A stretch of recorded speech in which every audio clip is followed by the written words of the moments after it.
So a thought came to mind, okay? So in chapter 1131, we see a bit of a flashback slash explanation of Hajrudin and how he became a member of the Straw Hat Grand Fleet along with the new giant warrior pirates and how he was a participant in Dressrosa for the flame fruit. But it got me thinking, the reason why he probably came to Dressrosa to participate in the tournament in the first place was not just because the flame fruit offers some outrageous military strength, but seeing as how giants have the culture of the sun deity NIKA, right?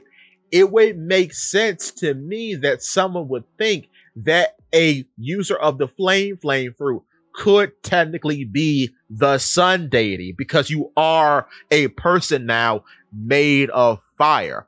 Maybe he doesn't know, or maybe the giant culture doesn't know of all the intricacies of the sun deity NIKA like the Buccaneers do, because we know from Kuma that at least the Buccaneers knew that he was a man made of rubber, or he had rubber-like properties and he could fight in funky, funny ways, right? But in the giant culture, seeing as how they do worship the sun, maybe they connect NIKA directly to the sun and they don't have the bit about him being made of rubber.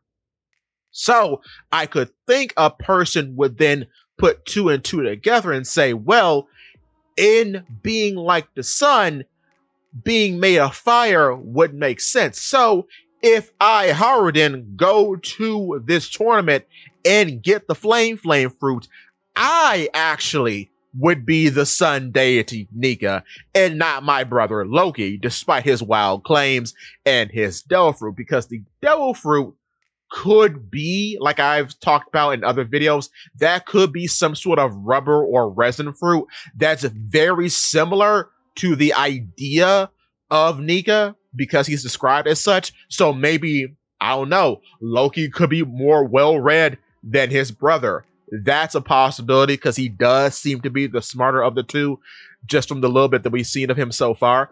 But hey, we'll see how that all turns out. But I do think, seeing as how Hajrudin is going to be more of a main player, presumably in this arc, we'll probably get a more formal explanation as to why he was in the tournament in the first place. But that's what I think. I think that's why he was going after this fruit.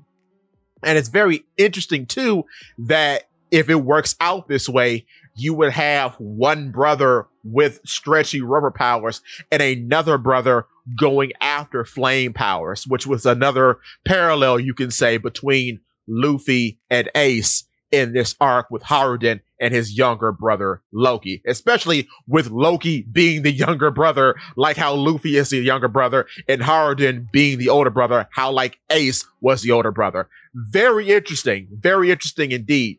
But with that being said, give me your thoughts and tell your friends about Paula Bead. What's it?